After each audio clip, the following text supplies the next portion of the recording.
So hello students, I hope you all are doing good. मेरा नाम है विनीत और मैं आप सबका स्वागत करता हूँ हमारे इस प्यारे से यूट्यूब चैनल पर। तो बेटा, आज का लेक्चर जो होने वाला है, इससे पहले अगर आपने पुराना वाला लेक्चर नहीं देखा, इसी चैप्टर का लेक्चर 2, जिसके अंदर हमने लास्ट टॉपिक पढ़ा था inventory, investment and fixed investment. ठीक है, तो उस नया जो हमारा लेक्चर है, लेक्चर 3, इसका स्टार्ट करूँगा मैं gross investment, net investment and depreciation से। You have already heard a lot from my side कि डेप्रीसिएशन क्या होता है, डेप्रीसिएशन। तो आज मैं उसका खुलासा करने वाला हूँ that what is depreciation in actual words.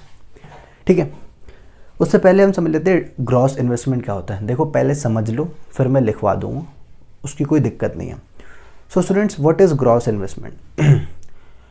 तो जैसे एक प्रोड्यूसर है, सपोज दैट कि आई एम अ प्रोड्यूसर, मैं एक प्रोड्यूसर हूँ और मैं नए एसेट्स खरीदे। मेरे पास पुराने एसेट है, ठीक है, और मैं नए एसेट खरीदे, तो उसके अंदर नया एसेट भी खरीदा, प्लस में जो मेरे पुराने वाले एसेट्स हैं, ठीक है, उनको रिप्लेस करूँगा, उनको या रिपेयर कराऊँगा। ठीक है, उसके ऊपर भी तो खर्चा आएगा, उसके ऊपर भी खर्चा आएगा कि नहीं? एक्सपेंडिचर उसके ऊपर भी करूँगा मैं। क्यों पुराने वाले छोड़ थोड़ी दूंगा, है ना? तो ग्रॉस इन्वेस्टमेंट क्या होता है, ये समझ गए? नहीं समझ आया, अभी समझ आ जाएगा। उसके बाद आ गया नेट इन्वेस्टमेंट। नेट इन्वेस्टमेंट के अंदर कोई हमारे पास पुराने एग्जिस्टिंग स्टॉक नहीं होता, इसमें अंदर हम सीधे नया स्टॉक परचेज करते हैं। समझ गए? यस और no? Thumbs up please. Very good, समझ गए, बोलो, समझ गए ना? ठीक है। अब what is net investment? Net investment में क्या होता है, हम सिर्फ नए एसेट्स खरीदते हैं, इसके अंदर हमारे पास कोई पुराना एसेट नहीं होता, हम सीधे नया एसेट खरीदते हैं। ठीक है, अब नेट इन्वेस्टमेंट समझ गए कि इसके अंदर सर हम नया एसेट खरीदते हैं, ऐसा विनीत सर ने बोला है, this and that, very good. तो इसके अंदर क्या है कि जब नेट इन्वेस्टमेंट है, ठीक है, तो ग्रॉस इन्वेस्टमेंट में जो हम नया एसेट खरीदते हैं, मैंने बोला ग्रॉस इन्वेस्टमेंट में नया एसेट, तो नया एसेट क्या है? Net investment. तो ग्रॉस इन्वेस्टमेंट कैसे निकलेगा? नेट इन्वेस्टमेंट प्लस जो हमारे पे पुराने एसेट्स हैं। मैंने क्या बोला था पहले जब मैं पढ़ा रहा था, तो मैंने एक टर्म यूज़ किया था, डेप्रीसिएशन। डेप्रीसिएशन क्या होता है? जब कोई चीज़ टूट जाती है या ख़राब हो जाती है या फिर आउटडेटेड हो जाती है, ठीक है, तो वो डेप्रीसिएशन का पार्ट हो जाती है। ठीक है, तो ग्रॉस इन्वेस्टमेंट क्या हुआ? Net investment plus existing stock पे जो खर्चा होगा, डेप्रीसिएशन। ओके, समझ गए? तो मैं यहाँ लिख देता हूँ ग्रॉस इन्वेस्टमेंट, ग्रॉस लिख दो बस, ग्रॉस इन्वेस्टमेंट, IVST लिख दो, इन्वेस्टमेंट, यहाँ पे लिख दो नेट इन्वेस्टमेंट, पूरा ही लिख देता हूँ, नहीं फिर बच्चे बोलेंगे सर क्या ही झलमेला है आपका। बेटे झमेला कुछ नहीं है, समझो, थोड़ा सा सांस ले लो। सो नेट इन्वेस्टमेंट क्या होता है? इसके अंदर नया एसेट परचेज होता है, तो ये एक एक्सपेंडिचर होता है। It is an expenditure bye producer, किसके द्वारा? प्रोड्यूसर द्वारा, on purchase of new assets only. इसके अंदर सिर्फ नया एसेट खरीदता है जो हमारा प्रोड्यूसर होता है। इसके अंदर भी नया एसेट खरीदता है, एज वेल एज जो हमारे पुराने स्टॉक है, पुराने एसेट है, उसके जो रिपेयर है या उसके रिप्लेसमेंट का खर्चा भी इसमें ऐड होता है, जिसको हम डेप्रीसिएशन बोलते हैं। It is an expenditure bye producer on purchase of new assets as well as expenditure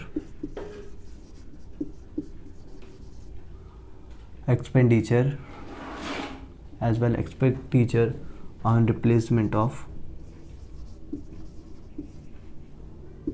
on replacement of existing assets. Very good, समझ गए। देखो क्रॉस इन्वेस्टमेंट क्या होता है, डेफिनेशन में क्या लिखा है, ये एक एक्सपेंडिचर होता है, एक खर्च होता है जो प्रोड्यूसर करता है परचेज ऑफ न्यू एसेट्स पे, न्यू एसेट पे खर्च किया, एज वेल एज एक्सपेंडिचर किया उसने जो पुराने स्टॉक है उसको रिप्लेस करने के लिए। ठीक है, समझ गए। और नेट इन्वेस्टमेंट में क्या है, ये एक एक्सपेंडिचर होता है प्रोड्यूसर द्वारा जिसमें वो नया एसेट खरीदता है सिर्फ। समझ गए, very good very good very good, समझ गया। तो अब मैं इसी के साइड में यहाँ पे एक टर्म लिखता हूँ, depreciation.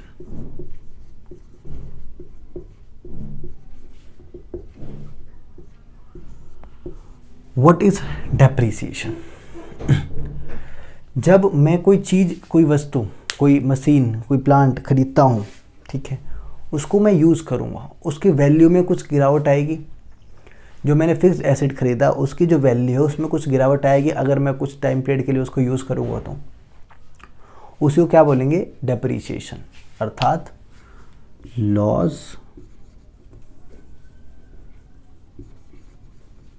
Of value of fixed asset. Fixed asset के वैल्यू के अंदर गिरावट को ही क्या बोलेंगे, डेप्रिसिएशन। ये कब हो सकता है, कब होगा, ये कब होगा, इसमें क्या क्या आएगा? पहला वियर एंड टियर, तोड़ फोड़ की वजह से, ठीक है। दूसरा, टीच लिख दिया मैंने, वेरी गुड सर, कुछ भी लिख देते हैं, वियर एंड टियर। दूसरा क्या होगा, एक्सीडेंटल डैमेज, कि कुछ टूट गया, कुछ एक्सीडेंटली कुछ टूट गया। तीसरा, एक्सपेक्टेड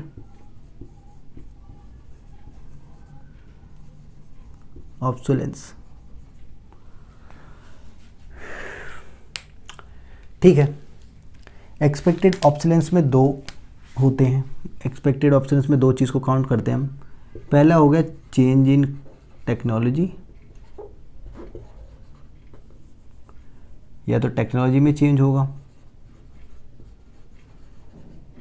या फिर डिमांड में चेंज होगा। तुम्हारी भी डिमांड चेंज होती नहीं जब आपकी गर्लफ्रेंड के पास नया लड़का दोस्त आता है, ठीक है। अब सर, अब नाउ, अब बेटा देखो, चेंज इन टेक्नोलॉजी कब होती है और चेंज इन डिमांड कब होता है। देखो, जैसे कि पहले के ज़माने में जो टीवी कंपनीज होती थी वो क्या करती थी, ब्लैक एंड वाइट टीवी बनाती थी। क्यों? क्योंकि ब्लैक एंड वाइट टीवी चलते थे, है कि नहीं? Yes sir, no, yes, very good. यहाँ तक आवाज़ आई है, बहुत तगड़ा चल रहा है तुम लोगों ने, ठीक है। अब क्या हुआ है, अब हमारे पास कलर टीवी आ गई, बहुत जगह स्मार्ट टीवी आ गई, ठीक है। तो अब जो टेक्नोलॉजी है उसमें चेंज हुआ, टेक्नोलॉजी में चेंज होने की वजह से जो पुरानी कंपनीज है वो अब बंद हो जाएगी धीरे धीरे। अब आते हैं चेंज इन डिमांड, कि पहले, ठीक है, पहले लेदर के जूते बनते थे, रबड़ के जूते बनते थे, ठीक है, लेकिन अब डिमांड शिफ्ट होकर आ गई कहाँ पे, लेदर के जूतों पे। तो ये क्या हो गया, change in demand. Got it, what, it's change in demand.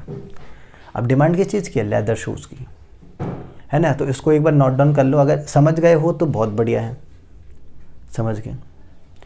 चलो मैं इसको इरेज कर रहा हूँ। अब हमें ना क्वेश्चन दिए जाएंगे। अब क्वेश्चन देने से पहले मैं आपको कुछ चीज़ें हैं जो डेप्रिसिएशन से के बारे में समझाना चाहूँगा, ठीक है, और कुछ चीज़ें हैं जिनको मैं विस्तार में बताना चाहूँगा अभी, इसी वक्त, इसी समय, है ना।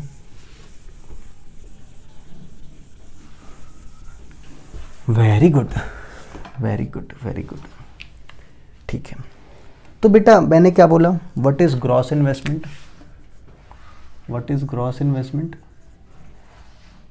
ग्रॉस इन्वेस्टमेंट क्या है,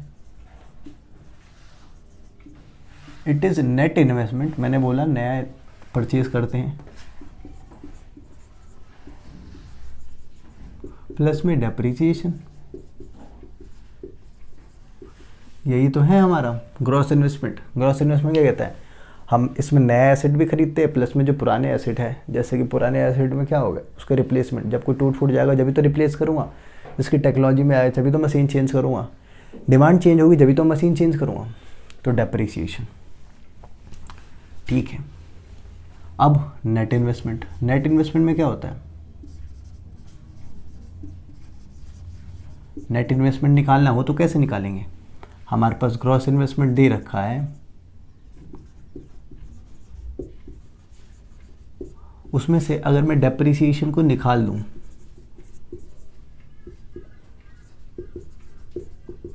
तो हमारे पास क्या बच जाएगा, net investment. Very good sir, सही बता रहे हो आप, तो बिल्कुल सही जा रहे हो, है ना। तो व्हाट इज ग्रॉस इन्वेस्टमेंट क्या होता है, नेट इन्वेस्टमेंट प्लस डेप्रिसिएशन, और ग्रॉस इन्वेस्टमेंट क्या होता है, net investment plus depreciation. Net investment क्या होता है, ग्रॉस इन्वेस्टमेंट में से डेप्रिसिएशन घटा दो। ठीक है, इसके लिए एक छोटा सा आप चार्ट बना लो, मतलब एक छोटा सा बना देता हूँ ताकि आप ये समझ जाओ। इधर लिख देता हूँ ग्रॉस, ये ले देता हूँ नेट।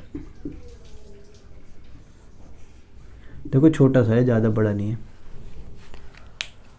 अगर मेरे को इधर से ग्रॉस से नेट पे जाना है तो क्या करूँगा मैं, डेप्रिसिएशन को, जब ग्रॉस है नेट पे जाना है, ठीक है, तो मैं क्या करूँगा, डेप्रिसिएशन को घटा दूंगा बेटे। मेरे पास ग्रॉस इन्वेस्टमेंट है, मैं नेट इन्वेस्टमेंट पे जाऊँगा तो क्या डेप्रिसिएशन घटा दूंगा। अब मेरे को नेट इन्वेस्टमेंट से ग्रॉस इन्वेस्टमेंट पे जाना है, ठीक है, मेरे पास नेट इन्वेस्टमेंट दे रहा है, ग्रॉस इन्वेस्टमेंट निकालना है, तो क्या करूँगा, डेप्रिसिएशन को ऐड कर दूंगा। वाह सर, कितना सिंपल तरीके से बता रहे हो, मौज कर दी हैं, ऐसा ही होगा ना, सही, यस सर नो, सही है सर नो। ठीक है, इसको नोट डाउन कर लिया है। तो अब मैं बताने वाला हूँ कुछ कॉन्सेप्ट ऑफ डेप्रिसिएशन। ओके, तो स्टूडेंट्स अब पढ़ने वाले हैं कंसेप्ट ऑफ डेप्रिसिएशन। देखो डेप्रिसिएशन कब होता है, मैंने बोला जब हम किसी चीज़ को, कुछ चीज़ वियर एंड टियर हो जाता है, उसका यूज़ करते हैं तो कुछ टूट फूट हो जाता है, कुछ एक्सीडेंटल डैमेजेस हो जाते हैं। ठीक है, जब उसको रिपेयर नहीं कराओगे तो उसके अंदर एक्सीडेंटल डैमेज होंगे। ठीक है, उसको रिपेयर करने के बाद भी जो डैमेज होगा वो क्या होगा, एक्सीडेंटल डैमेज। उसके बाद हमारा क्या होगा, एक्सपेक्टेड ऑब्सोलेंस, अर्थात कि जब जो हमारा मशीनरी है वो आउटडेटेड हो जाएगा तो किस में आ जाएगा, हमें किस में आ जाएगा, एक्सपेक्टेड ऑब्सोलेंस में। थोड़ा पंखा चला लूँ। देखो ये वाले नॉइज़ को थोड़ा सा आप वो कर दिया करो, इग्नोर करके मेरी बातों पे ध्यान दिया करो, थोड़ा इसीलिए तेज़ बोलता हूँ जब ये पंखा चलता है तो। ठीक है, तो हमारे पास जो डेप्रिसिएशन है, देखो डेप्रिसिएशन को, देखो डेप्रिसिएशन को कंजम्पशन ऑफ फिक्स्ड कैपिटल भी बोलते हैं, कंजम्पशन ऑफ फिक्स्ड कैपिटल।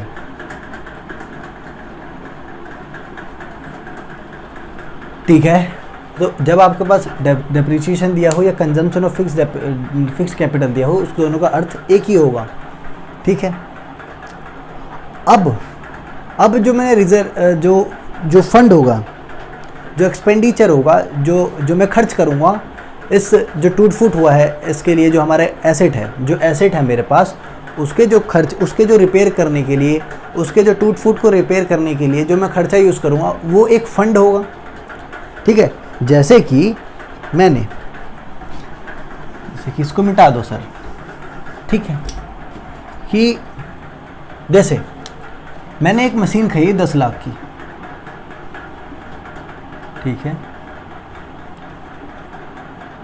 मैंने एक मशीन खरीदी कितने की, 10 लाख की। ठीक है, उसका लाइफ स्पैन कितना है, 10 साल का। ठीक है, अब 10 साल बाद इस मशीन को मैं चेंज करूंगा कि नहीं, तो इसके लिए मुझे कोई फंड निकालना पड़ेगा। कुछ फंड इस मशीन को, नए मशीन को ख़रीदने के लिए निकालना पड़ूंगा, ठीक है, इसके रिपेयर के लिए, इसके टूट फूट के लिए निकालना पड़ेगा। उस फंड को क्या बोलते हैं? Depreciation reserve fund. Depreciation reserve fund, ठीक है। अब ये सर कैसे निकालते हैं? ये निकलता है पर ईयर वाइज निकलता है कि हर साल मैं कितना पैसा जो है वो निकालूंगा ताकि 10 साल बाद मैं नई मशीन ले आऊं। वो कैसे निकलता है कि जितने की मशीन है हमारी अपॉन में जितने साल चलेगी उससे डिवाइड कर दो, तो कितना आया? 1 लाख। मतलब कि 1 लाख मेरे को हर साल निकालना पड़ेगा, तभी मैं 10 साल बाद जाके इस मशीन को चेंज कर पाऊंगा। उसी फंड को क्या बोलते हैं? ये फंड जो होगा वो क्या होगा? Depreciation reserve fund. समझ गए? समझ गए? हाँ या ना? समझ गए, वेरी गुड वेरी गुड, समझ रहे हो मतलब मेरी बातों को। अब एक इसके सिग्निफिकेंस देखो कि अगर मैं इस डेप्रिसिएशन रिजर्व फंड को ना निकालूं या फिर डेप्रिसिएशन रिजर्व फंड को कम कर दूं तो क्या होगा? क्या होगा डेप्रिसिएशन रिजर्व फंड को अगर मैं कम कर दूं? सबसे पहले समझो कि अगर मैं डेप्रिसिएशन रिजर्व फंड निकाल दूं किसी भी इकोनॉमी से तो क्या होगा कि हमारा जो आउटपुट है वो कम हो जाएगा, मशीनें कम होगी, या फिर मैं मशीनें ही नहीं लाऊंगा, मशीनें रिपेयर नहीं कराऊंगा तो आउटपुट क्या हो जाएगा? हमारी इकोनॉमी में कम हो जाएगा, है ना? है ना? तो इससे क्या होगा? इकोनॉमी का डाउनफॉल होगा। डाउनफॉल होगा कि नहीं? चले जाएगा डाउनफॉल। अगर मेरा इनकम कम होगा और मैं कम वो निकालूं डेप्रिसिएशन रिजर्व फंड तो क्या होगा? हमारी इकोनॉमी डाउनफॉल में चली जाएगी। यही तो होगा, ज़्यादा से ज़्यादा होगा ना? समझ गए मतलब। अब आ गए एक्सपेक्टेड ऑब्सोलेंस के ऊपर। एक्सपेक्टेड ऑब्सोलेंस, एक्सपेक्टेड ऑब्सोलेंसेस, इसमें क्या बताया था मैंने? पहला, चेंज इन टेक्नोलॉजी,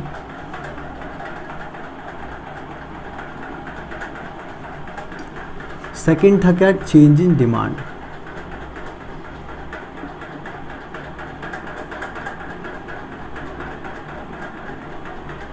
समझ गए? चेंज इन टेक्नोलॉजी और चेंज इन डिमांड। देखो इन दोनों को तो जो हमारा प्रोड्यूसर है वो टैकल कर सकता है, मतलब इन दोनों से बच सकता है। कैसे? देखो, एक मैं प्रोड्यूसर हूँ तो मेरे को मार्केट के बारे में एक्सपीरियंस है, मेरे को पता है ना मार्केट में कब टेक्नोलॉजी चेंज आएगी। मेरे जो माइंड है, ये दिमाग है, ये खोपड़ी है, इसके अंदर भेजा है, ठीक है? तो इस भेजे का मैं यूज़ करूँगा थोड़ा सा और तब मैं बताऊँगा कि भाई मार्केट में टेक्नोलॉजी चेंज हो रही है तो मेरे को भी अपनी टेक्नोलॉजी का चेंज करना पड़ेगा, इसको मैं टैकल कर पाऊँगा। समझ गए? तो इससे एक प्रोड्यूसर कैसे बच सकता है? वो अपने एक्सपीरियंस के थ्रू,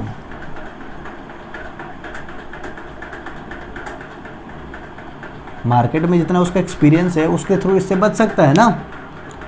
हाँ सर, तो वेरी गुड सर। अब यहाँ के बाद हमारा जो कॉन्सेप्ट आता है वो आता है एक्सपेक्टेड अनएक्सपेक्टेड ऑब्सोलेंस। ठीक है, एक्सपेक्टेड समझ गए, चेंज इन डिमांड होगा, चेंज इन टेक्नोलॉजी होगा। चेंज इन टेक्नोलॉजी का मतलब क्या हुआ कि जब पहले ब्लैक एंड वाइट, एक एग्जांपल के सहित मैंने बताया कि पहले क्या था हमारे पास पहले ब्लैक एंड वाइट टीवी आती थी, फिर कलर टीवी आया, तो टेक्नोलॉजी में चेंज आ गया, देख रहे हो। और डिमांड में कैसे? पहले जैसे कि कंपनी को डिमांड थी क्या, रबड़ के जूतों की, अब किस चीज़ की डिमांड है? लेदर के जूतों की, तो यहाँ पे डिमांड में चेंज आ गया। इसके बाद एक और ऑब्सोलेंस आता है,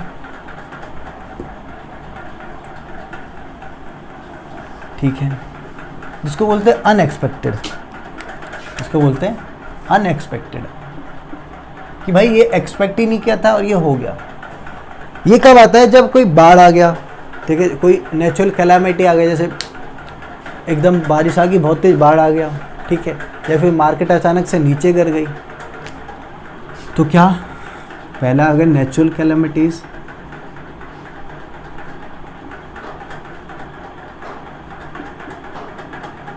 दूसरा फॉल इन मार्केट, कि मार्केट में गिरावट आ गया, दो ही चीज़ हो सकती है। और जो ये अनएक्सपेक्टेड ऑब्सोलेंस है ना बेटा, इसको हम मेजर नहीं करते हैं हमारे डेप्रिसिएशन रिजर्व फंड में।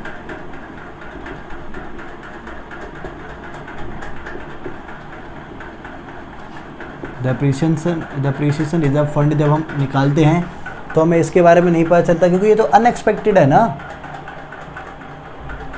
ठीक है,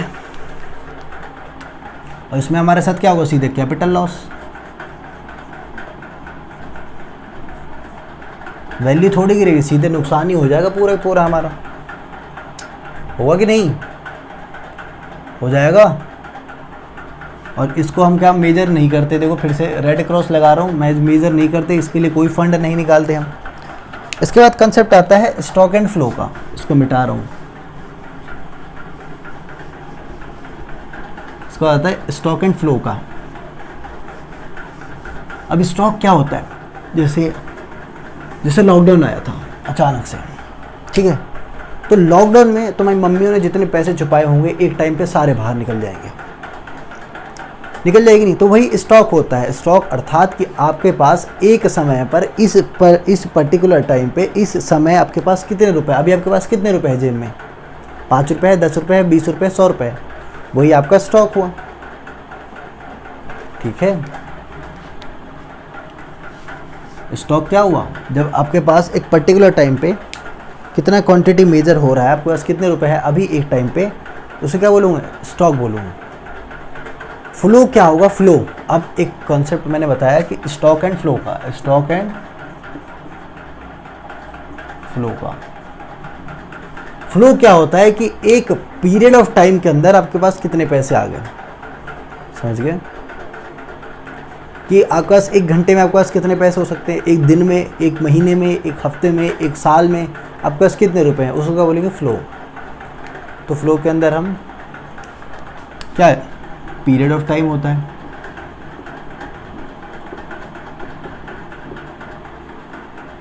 यहां पे एग्जैक्ट पॉइंट ऑफ टाइम, अभी इस टाइम पे आपके पास कितने रुपए हैं, उसको क्या बोलूंगा, स्टॉक। ठीक है, अब ये दोनों ही एक दूसरे पे म्यूचुअली डिपेंडेंट है। अब कैसे, म्यूचुअल डिपेंडेंस कैसे है, देखो, mutual dependence of, mutual interdependence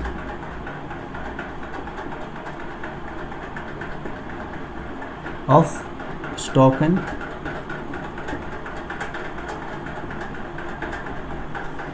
flow. अब आप लोग क्या करते हैं, आप लोग, बैंक है आपके पास, सबके पास बैंक अकाउंट है, वेरी गुड। अब आप लोग हर महीने क्या करते हैं, 1000 जमा करते हैं, 1000 रुपये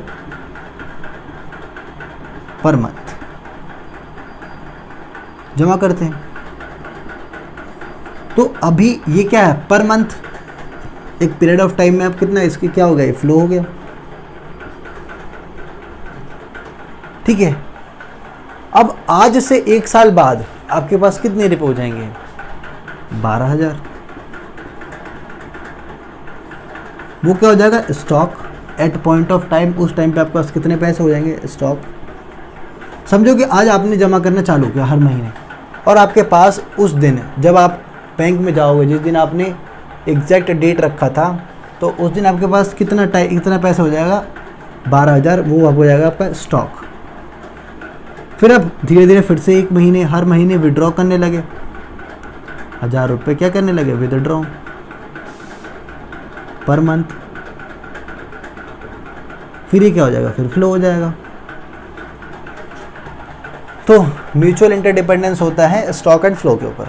समझ गए, मैंने समझाया, वेरी गुड। तो बेटा यहीं पे लेक्चर 3 समाप्त होता है आज। हम लोग, बहुत ही छोटा तो नहीं था, लेकिन आई होप आप लोगों को समझ आ गया हो। नहीं समझ आया हो तो आप लोग एक बार पीछे करके देख लीजिए, पीछे करके जितनी बार देख सकते हैं आप देखिए, ठीक है। आप 1x में देखिए, 2x में देखिए, 5.5x, 1.5x, 1.75x, सब आपके हाथ में है, ठीक है। मेरा काम था बस पढ़ाना, और मैंने वो काम शायद बखूबी निभाया हो, ठीक है। कुछ बच्चों को मेरी बातें समझ आई हो, कुछ बच्चों को नहीं समझ आई हो, ठीक है, पर कोई बात नहीं। शायद आपको मेरी बात समझ नहीं हो, लेकिन मेरी कुछ बातें तो समझ आई होंगी। लेकिन अब किताब की भाषा समझ आ जाएंगी तो किताब पढ़ लीजिएगा। एक बार मेरी वीडियो देखिए, लेक्चर देख के एक बार किताब पढ़ लें, समझ आ जाएगा, कंसेप्ट पूरा क्लियर हो जाएगा। ठीक है, तो आई होप आप लोगों को वीडियो बहुत अच्छा लगा होगा। इसका लेक्चर 4 मैं जल्दी डालने की कोशिश करूँगा। ठीक है, तब तक के लिए सभी स्टूडेंट्स को जय हिंद।